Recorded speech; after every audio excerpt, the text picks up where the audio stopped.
Bonjour à tous et à toutes et bienvenue pour notre vidéo Ask Léo, le numéro 7. Aujourd'hui, je vais répondre à d'autres questions qui ont été posées sur YouTube, sur Instagram, sur Facebook, toujours par rapport à la méthode Wim Hof, à la respiration et plus en général à toutes les pratiques qu'on voit sur cette chaîne YouTube. Je vous invite à vous abonner à la chaîne YouTube si ce n'est pas encore le cas et à partager ces vidéos autour de vous s'ils sont utiles pour vous et vos amis, vos proches, vos familles, etc. Première question. J'ai dit dans une vidéo qu'une apnée, poumon plein ou poumon vide, est assimilable à soit une inspiration ou une expiration. Ça veut dire qu'une apnée poumon plein, c'est comme si on continuait une inspiration. En apnée poumon vide, c'est comme si on continuait une expiration. Donc, si l'inspire est yang, l'apnée poumon plein sera yang. Et si l'expire est yin, une apnée poumon vide, ça sera plutôt yin. Donc, quand on inspire, on active le système nerveux sympathique. Et donc, quand on fait une apnée poumon plein, on active le système nerveux sympathique. Cela est vrai pour des apnées un peu longues, mais pour des apnées très courtes, disons 3, 5, quelques secondes, il y a un effet qui est celui de la pause, de prendre un moment de pause respiratoire où le rythme cardiaque baisse et on rentre en parasympathique. Donc quand on fait une petite apnée poumon plein courte, en fait ça nous apaise. Et en plus, quand on expire par la suite, après une apnée poumon plein, cette expiration nous détend. Donc ça aide et ça facilite encore la détente. Et ça, c'était par rapport aux techniques des respirations. 4, 7, 8, 5, 5, 10, où on fait une apnée poumon plein courte, 4, 7 secondes, qui nous aide dans la thématique du sommeil pour s'endormir et faciliter le sommeil. Donc oui, une apnée poumon plein, poumon vide est assimilable à la continuation d'une inspire et d'une expire sur des temps longs, mais sur un temps court, une apnée, c'est un moment de pause, de détente, et donc plutôt calme, plutôt parasympathique dans ce sens. Donc ça, c'était la première question, un peu pointue, un peu technique, mais c'était une de vos questions. Après, question par rapport à l'apnée. Pourquoi il y a des jours où on tient peu l'apnée, par exemple 1 minute dans la respiration Wim Hof, et pourquoi il y a des jours où cette apnée, dit la personne, arrive à 2 minutes, voire à 2 minutes 30. Alors, les temps d'apnée dépendent de beaucoup de choses. De votre digestion, si vous êtes l'estomac plein, l'estomac vide, si vous avez pris un café ou pas, si vous êtes stressé, si vous êtes fatigué, si vous avez bien dormi ou pas, si vous êtes en altitude, au niveau de la mer, les temps d'apnée vont changer. Il y a certains facteurs qui aident ou aident pas. Si vous êtes aussi calme pendant l'apnée et vous ne pensez pas, ça va durer plus longtemps que si vous réfléchissez beaucoup. Ça consomme de l'oxygène, ça produit du CO2. Mais aussi, il peut y avoir un phénomène de perte de tolérance au CO2. Et ça vient quand on fait des exercices de respiration qui sont uniquement hypocapniques. Ça veut dire des hyperventilations contrôlées, comme la respiration Wim Hof. Que c'est un excellent exercice, mais qui n'entraîne pas le corps à tolérer plus de CO2. Donc si on fait uniquement cet exercice-là de respiration, notre capacité à faire des apnées dans les temps va soit rester la même, ou soit réduire si on ne fait pas d'autres exercices de respiration qui complètent cet exercice. Alors, ce n'est pas forcément un problème, mais c'est vrai que ce n'est pas souhaitable non plus de perdre en tolérance au CO2. Et c'est notamment pour cela que moi je pratique d'autres exercices de respiration comme l'Oxygen Advantage, les programmes Oxygen Advantage et Buteyko. Et c'est pour cela que j'ai mis en place tout un programme de respiration en ligne avec plusieurs techniques de respiration. Parce que dans la respiration, il faut travailler 360 degrés. Donc ça pourrait être une explication au fait que les apnées durent de moins en moins de temps dans la respiration Wim Hof, que vous êtes en train de perdre en tolérance au CO2 et donc en tolérance à l'essoufflement. Donc il faut faire d'autres exercices de respiration comme ceux du programme Oxygen Advantage et Buteyko.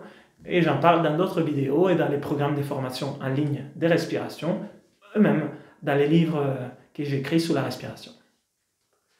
D'autres questions. Alors, est-ce que la respiration peut aider avec des mouvements explosifs comme dans la gymnastique artistique? Alors, C'est moins évident, la respiration dans les exercices des forces. Il y a certains moments d'apnée où on bloque les souffles dans certains mouvements de force. Donc le fait d'être habitué à faire des apnées, ça peut aider. La force de la pression intra-abdominale, la capacité à contrôler la sangle abdominale et en même temps à faire travailler les diaphragmes, c'est une capacité importante si on doit faire des mouvements courts en apnée de force, aussi pour la structure. Et en même temps, je suis convaincu que la respiration aide toujours, dans un point de vue général, dans son quotidien, pour la concentration mentale et la gestion du stress. Donc dans la gymnastique, ça aide aussi, pas uniquement dans les mouvements de cardio.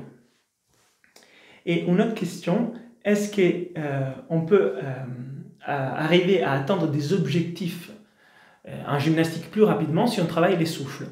Moi, toujours, je pense que ça répond je réponds de la même façon. Si on travaille sur la respiration, ça peut nous aider à nous concentrer, à gérer notre stress, à faire un travail de visualisation. Et donc, c'est cette composante mentale qui est un travail qui aide aussi à atteindre des objectifs au niveau de la proprioception et du contrôle moteur, comme dans la gymnastique artistique. Alors, une autre question, comment savoir si on va trop loin dans l'hormèse? Donc, si on se sent fatigué, par exemple, en pratiquant la respiration Wim Hof ou les douches froides, et ben, en général, si on fait une pratique pour se renforcer, on ne devrait pas se fatiguer sur le long terme. Sous les courts termes, ça peut être un challenge, un défi, mais si après on se repose et on est en phase anabolique, on devrait se sentir plus fort, stable. Donc si dans les temps qui passent, on est de plus en plus fatigué, peut-être on va trop loin dans l'hormèse, on pratique trop d'exercices, c'est trop demandant. Ou peut-être on n'a pas assez de temps de repos, d'intégration, d'assimilation, de sommeil. Donc ça, effectivement, il faut apprendre à se connaître, pas forcer, et aussi savoir de quoi on a besoin. C'est tout un travail qui s'est construit dans le temps, et peut-être des fois, on peut demander aussi de l'aide et des conseils à d'autres personnes. Et une autre question, c'est par rapport à la méthode Wim Hof et la dépression. Est-ce qu'il y a des études qui ont été publiées?